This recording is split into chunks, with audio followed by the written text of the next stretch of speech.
আসসালামু আলাইকুম। আশা করি আপনারা সবাই ভালো আছেন। আগামীকাল পুঁজিবাজার কেমন যেতে পারে এ বিষয়ে যদি বলি তাহলে আজকের মার্কেট নিয়ে একটু কথা বলবো, তারপর আগামীকাল মার্কেট কী হতে পারে এবং দু একটা নিউজ নিয়ে কথা বলার চেষ্টা করব। আসলে আজকের মার্কেটে ঘূর্ণাক্ষরে কেউ চিন্তা করে নাই যে 46 পয়েন্টের মতো মাইনাস হয়ে যাবে। সকালবেলা যেভাবে মার্কেটের পজিশন ছিল সেভাবে আসলে দিন শেষে মাইনাস হবে এটা কেউ ভাবে না, কিন্তু 50 পর্যন্ত মাইনাস হয়েছিল। এটা খুবই ভয়ঙ্কর ছিল। আজকে একটা ভয়ঙ্কর মার্কেট দেখলো বিনিয়োগকারীরা। 360টা স্টক আজকে ডিক্লাইনে চলে গেছে। যাই হোক, আজকে টপে যে স্টকগুলো ছিল কিছু মিউচুয়াল ফান্ড ছিল। মিউচুয়াল ফান্ডগুলো আবার দিনের শেষে খারাপ করে ফেলছে, শুরুর দিকে ভালো করছিল। ওভারঅল মার্কেট ভালো ছিল না আজকে। শুধু ইন্ডেক্সের বিষয় না, মানে ইন্ডেক্স পড়ছে 46 পয়েন্ট, এটার থেকে বড় বিষয় হচ্ছে শেয়ারের প্রাইস কিন্তু ভালোই কমে গেছে আজকে। আর ইন্ডেক্সটা আরও কমতো যদি ইন্ডেক্স মোবারে EBL, UCB bank, Uttara bank মানে কিছু ব্যাংকে নিয়ে আসা হয়েছে ইন্ডেক্স মোবারে, যার কারণে ইন্ডেক্সটা হয়তো 50 ক্রস করে উপরে যায় নাই, কিন্তু ক্রস করে উপরে চলে যেতে পারতো। তো যাই হোক, সব কিছু মিলাই আজকের মার্কেটটা ভালো যায় নাই। এখন আগামীকাল মার্কেট কী হতে পারে, যেহেতু অনেক বেশি মাইনাস গেছে মার্কেটে। ফেনিক একটা ছিল, অনেকে হয়তো ভাবতেছেন ফেনিক কোনো কিছু ছিল না। এনবিআরকে ভাগ করে দেওয়া হয়েছে, এনবিআর বিলুপ্তি ঘোষণা করছে, এরকম একটা নিউজ ছিল মার্কেটে। এখন অনেকে প্রশ্ন করতে পারেন যে এনবিআরের সাথে পুঁজিবাজারে কী সম্পর্ক, ইউক্রেন রাশিয়া যুদ্ধের সাথে পুঁজিবাজারে কী সম্পর্ক, পাকিস্তান ভারতের সাথে কী সমস্যা, ইন্ডিয়া শ্রীলঙ্কা দেউলিয়া হয়ে যাচ্ছে, শ্রীলঙ্কার ইন্ডেক্স বাড়তেছিল তখন আমাদের ইন্ডেক্স পড়তেছে। বাংলাদেশের পুঁজিবাজারের সাথে কোনো কিছু সম্পর্ক লাগে না। দক্ষিণ দিক থেকে একটু মেঘ আসলে বাংলাদেশের পুঁজিবাজারে অস্থিরতা তৈরি হয়। তো সুতরাং কোনো কারণ লাগে না। এখন আজকে মাইনাস হয়েছে এই কারণে। আর একটা বিষয়, আজকে আমি দেখলাম জনাব আলামিন, ঢাকা বিশ্ববিদ্যালয়ের অ্যাকাউন্টিং অ্যান্ড ইনফরমেশন বিভাগের অধ্যাপক, উনি পুঁজিবাজার নিয়ে অনেক কথাই বলতো। অনেকদিন অফ ছিল উনি সংস্কার কমিটির একজন সদস্য। তো আজকে কিছু কথা বললো উনি, পছন্দ হয় না এই কথা। আপনারা দেখে নেবেন, যারা যদি ওনার ফেসবুক লিঙ্কে থাকেন তাহলে দেখে নেবেন। কথাগুলো যুক্তিসঙ্গত না।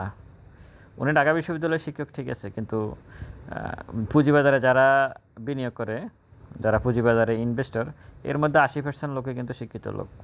এটাও ওনাকে বুঝতে হবে। আগামীকাল মার্কেটটা 1 মিনিট ছাড়টা কিন্তু এলোমেলো ছিল শুরু থেকেই।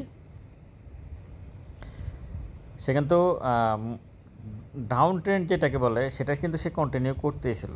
এখানে একবার ছিল এই জায়গাটাকে, সে কিছুক্ষণ ছিল এখানে সকাল থেকে 12টার আগে।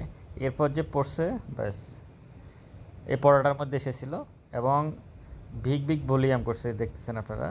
তবে সর্বশেষ যে ট্রেডটা হয়েছে সেটা মোটামুটি পজিটিভ ছিল। এটা পজিটিভ দিক, এর বাইরে পজিটিভ বলতে তেমন কোনো কিছু নাই। মার্কেটের প্রাইস এই মুহূর্তে 4,874 আর মুভিং অ্যাভারেজ 14 দিনের ভ্যালু হচ্ছে, এখানে দেখা যাচ্ছে মার্কেটের প্রাইস 4,874, মুভিং অ্যাভারেজ 14 দিনের ভ্যালু হচ্ছে 4,942। আগামীকাল মার্কেটটা হয়তো আজকে যেহেতু অনেক বেশি মাইনাস হয়েছে সে তুলনায়, সেই হিসেবে মার্কেটটা আগামীকালকে পজিটিভ থাকতে পারে, সম্ভাবনা আছে। আমি টোটাল ইন্ডেক্সের একটা সিনারিওটা নিয়ে আসছি। এটা আনার একটা কারণ হচ্ছে, আপনারা যারা ট্রেডিং করেন আপনারা দেখবেন এইভাবে একটা রেখা দেন, আপনি আপনার ট্রেডিং স্টকগুলোতে কিন্তু এরকম করতে পারবেন। এই ব্যাপারটা যেভাবে আছে এখানে এভাবে করতে পারবেন, মানে ট্রেডিং স্টকগুলোর সাথে ইন্ডেক্সের যে অবস্থা সেটা একই রকম হয়, অন্তত 80% ট্রেডিং স্টকের সাথে। আপনি এখানে ঠিক ইন্ডেক্সটা ছবিটা যেভাবে দেখতেছেন, এখানে ইন্ডেক্সের ছবিটা যেভাবে দেখতেছেন, এই যে এখানে একটা সাপোর্ট, এখানে একটা সাপোর্ট, এখানে একটা সাপোর্ট, একটার পর একটা ভেঙে গেছে, রেসিস্ট্যান্স এখানে একটা, এখানে একটা, এখানে একটা, এখানে একটা, এখানে একটা, এখানে একটা। আপনি 80% স্টকে, ট্রেডিং স্টকে দেখবেন যে এইভাবে আছে, মানে একদম ফুল ডিজাইন করা এইভাবে আছে, আপনারা দেখবেন। তার মানে এটা নিয়ে আমি এটাই বোঝানোর চেষ্টা করতেছি যে ট্রেডিং স্টকগুলোর সাথে ইন্ডেক্স, মানে ইন্ডেক্সের সাথে সরাসরি একটা সম্পর্ক আছে। ইন্ডেক্স যখন পড়ে তখন কখনো ট্রেডিং স্টকে আপনি এন্ট্রি নেবেন না, এটা সম্ভব না। ইন্ডেক্স পড়ে থামার পরে আপনি একটা সিদ্ধান্ত নিতে পারেন। আর ট্রেডিং স্টকের ক্ষেত্রে দিনের শেষের দিকে এসে সিদ্ধান্ত নেওয়াটাই হচ্ছে সবচেয়ে ভালো দিক আর কি। স্টক কোনো না কোনোটাই পাওয়া যাবে, আর যদি না পাওয়া যায় তাহলে অফ থাকতে হবে 5 দিন, 10 দিন, 15 দিন, 20 দিন। আপনার একটা স্টক সুইটেবল জায়গায়, ভালো জায়গায় না আসা পর্যন্তই, আপনি জানেন এখানে আসলে আপনি কিনলে প্রফিট করবেন, ওই পর্যন্ত আপনাকে অপেক্ষা করতে হবে। প্রয়োজনে 15 দিন অপেক্ষা করেন, 20 দিন অপেক্ষা করেন, সমস্যা নাই তো। আর মার্কেটে 400 স্টক আছে, সবগুলো স্টক নিয়ে মাথা কামানোর দরকার নেই। ট্রেডিংয়ের জন্য 10-12টা স্টক সিলেক্ট করে রাখেন যে আমি এর ভিতরে সারা জীবন থাকবো। যদি হ্যাঁ তার ফান্ডামেন্টাল চেঞ্জ হয়ে যায় বা ইপিএস টিপিএসের প্রবলেম হয়, তখন সেটা ভিন্ন বিষয়, দেখে শুনে বুঝে আবার নতুন করে করা যায়। কিন্তু 10-12টা স্টকের মধ্যেই থাকাটাই উত্তম ট্রেড করার ক্ষেত্রে। বা আর ট্রেডটা করে মার্কেটে খুব বেশি ভালো হয় না, এটা আমি সবসময় বলি। তারপরও ট্রেড করতে গেলে আপনাকে ইন্ডেক্সের দিকে খেয়াল রেখে ট্রেড করতে হবে। ইন্ডেক্স পড়বে, আপনি ট্রেডিং স্টকে এন্ট্রি নেবেন আবার প্রফিট করবেন, এটা কখনো সম্ভব না। যাই হোক, সব কিছু মিলিয়ে আগামীকালকের মার্কেটটা ইনশাল্লাহ আশা করি ভালো কিছু থাকতে পারে। হ্যাঁ, আমি গতকালকে বলছিলাম যে মার্কেট খারাপ হবে, কিন্তু রাতে যখন এনবিআর এর ঘোষণাটা আসছে তখন মোটামুটি নেগেটিভ একটা কিছু আসবে মার্কেটে, এটা বুঝে গেছে সকালে। আর নিউজের মধ্যে যদি আসি তাহলে কিছু ব্যাংক তার প্রথম প্রান্তিক প্রকাশ করছে, দেখে নেবেন। আবার কিছু ইন্স্যুরেন্স ডিভিডেন্ড ঘোষণা করবে।